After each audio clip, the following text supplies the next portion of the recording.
I wanted to bring this up because a big to-do last week in movie news deals with Deadline and the Wrap, the whole Nikki FInke, Sharon Waxman I was hoping you would thing. bring this up.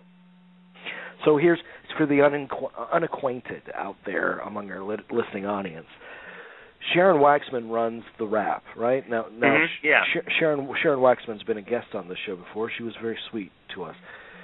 So she and Nikki FInke, who runs Deadline Hollywood, have long been at odds. Nikki FInke is a very strange creature. Nikki FInke, everyone in Hollywood supposedly fears her because she has a lot of insider stuff, and you know, she's one of the few.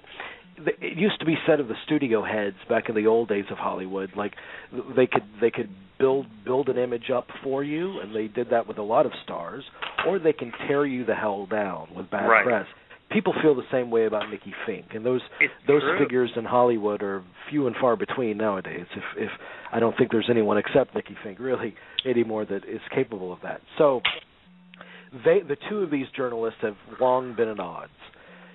So Sharon Waxman posted an exclusive last weekend, I think, saying that Nikki FInke was fired from Deadline, the company that she founded.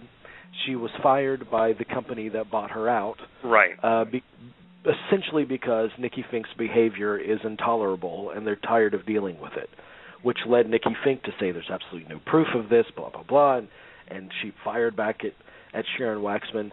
And yet at the same time, she never said that she's not gone from the company. Right.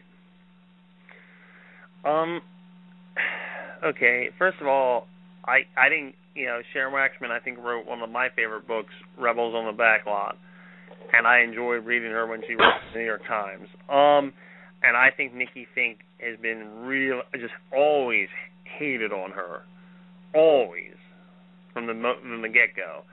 I think Nikki FInke's problem was that she thought she would have a bigger role because the person who owned the company that bought Deadline bought Print Variety, and she thought she would have a big role in that, and she didn't. So she's just, gone nuts, if that's possible for someone like her. But that's the impression I'm under of what's going on. Yeah. She thought she would be she would be running Variety, essentially. Apparently her favorite thing to say is, I'm going to fuck you. Well, maybe finally someone did it to her. Yeah. And if you remember, they were going to make a HBO series. Like Diane Keaton was going to make an HBO series based on Nikki FInke, and that, mysteriously that kind of. So maybe that was her doing. Yeah, I think that was totally her doing. Otherwise, we'd be watching that and talking about it, I think, every other week. But yeah. But we've talked about this. Do you think that what Nikki FInke is doing, the way she conducts herself in her personal and professional affairs, is in any way different from the way some male journalists, conduct themselves? Kind of. I mean, is it? I don't know. I'm asking. Well, I want to point to your attention not only the show with Diane Keaton that was axed, but there was someone published supposedly a photo of her, and that disappeared. Because she's a recluse. That's another thing that makes her interesting. She's never seen. She's a recluse. And she's such a fearful. People are scared of her. And I'm going to say this right now. She reminds me of my father's mother, who everyone was scared of. Everyone was terrified of her. These gangsters we had in the family were terrified of her. Everyone was scared of her. She was a crazy Russian Jew. And everyone was terrified of her. The Philadelphia mob was terrified of her, okay? If that gives you any... That's who she reminds me of, my dad's mother. But Dean, I know what you're getting at, but I don't think this is a sexist or a male-female thing. I think not. There's no one really that exists like Nikki FInke now. There's no one that people feel like, oh God, she types on her keyboard and she could ruin my career. There's no one that makes people quake in their boots like that anymore. Nikki FInke is kind of the only one. She's like Michael Corleone. When the plot against the Emperor fails. Well, obviously she's just, one thing that she's forgotten, obviously, is that to some extent, you have to get along with the people you work with. If you don't, or work for, if you don't do that in any job, you're in trouble. But, unless you hold the reins. And maybe it's just time for her to go and start something else where she holds the reins, and then she doesn't have to go around threatening everybody. Right, but here's the thing. The people she works with anymore. You brought up the one industry in the world where that doesn't mean anything. Because as long as you bring in, I guess, what is it? Well, in her case, clicks or readers or page views, she can act however she wants. Jamie and I had a conversation about David O. Russell many years ago. I understand that. But apparently, if she has been fired, it happened because of the behavior that Dean just said. Yeah. It's because she's intolerable. It's tolerable for everybody. I mean, but it got out. But let me put it to you like this: it was okay. It was acceptable up until a certain point, and then maybe Deadline Hollywood wasn't worth the money that guy paid. He wasn't getting the bang for his buck. And he was like, okay, you can't act like this. If I'm not getting, I don't see why I paid all this money, and I'm not getting any bang for my buck. Your behavior, you can't act like this. See, because that's what we see in this industry. You can act like a total asshole as long as you bring in money. You can be a tyrant or whatever. But the moment you don't bring in it as much as you're it's basically that whole. It's basically you're only as good as your last of, picture. Well, it's also the illustration of another old cliche, which is be nice to the people on the way up because you're certainly going to meet them on the way down. Oh, totally, Dean. I couldn't agree more. You can't act like this. You really can't. I mean, you could push it. It sounds like she's pushed it just about as far as she can push it, and now she's going to have to. She's gonna have to find some other way of communicating with people. Anything since last week, Jamie?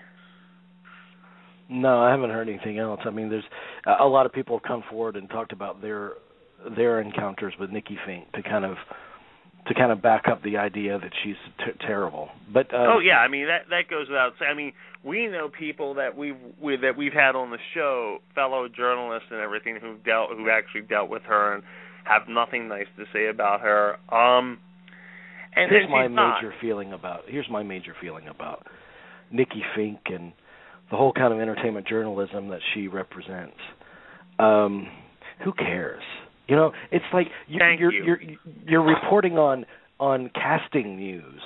You're not curing cancer. Why do you have to come across like a complete and total tyrant Alexander the Great or something? Yeah, but there's really no excuse for it. There's really no excuse for it. Not even casting news. We're talking about mergers and acquisitions. We're talking about right. We're not even. Casting would be one thing, but then there's that horrible, her little thing, "Told you so." That was her catchphrase, "Told you so." Yeah, I mean, this is. We think. I live in D.C. The politics and everything, and no one gives a shit about politics outside the Beltway. No one really gives a shit about the mergers and acquisitions in the media and movie companies outside of Los Angeles or New York. Do you honestly think that the kid who's really wants to learn, know about the latest casting in the comic book movie really cares what Barry Diller thinks? No, they don't. That's so true. Well, they make for the last things on people's minds, She has this inflated image of herself, and other people are buying it, and I don't know. Yeah. I guess at some point, I mean, you have a certain image of yourself that you project, and eventually, maybe that image comes true. So she made the reality that she wanted to happen. She became a tyrant that people were fearful of. Yeah. But all it takes are people to stand up to her and say, you're not really doing anything substantive. I mean, what you're doing doesn't really mean anything beyond entertainment. You're an entertainment journalist. That's entertainment right. is kind of frivolous to most people in terms of being newsworthy. It's not going to change anyone's life. Yeah, knowing that this person got cast in a particular movie. Army Archer was well loved for Variety. I mean, people loved, because he was he was actually a good person, and he wasn't. But she has this thing that she would, like her relation. I always thought her treatment of Sharon Waxman was just uncalled for. As soon as Sharon Waxman launched the rap, she just ripped into her even more, and I'm just like, why? Sharon Waxman is actually a very good journalist. She's not a mean-spirited bitch, give her, not like you. I mean, I think there's an inferiority complex that she had big time, Nikki FInke. Yeah, and obviously she had that long before she started Deadline. I mean, she just brought it to it. I'm glad that show, though, did fall apart. I don't, why give her this power that she doesn't, or hold that she obviously doesn't deserve? Well, maybe we've actually heard, maybe this is it. Maybe it's the end of the road for her.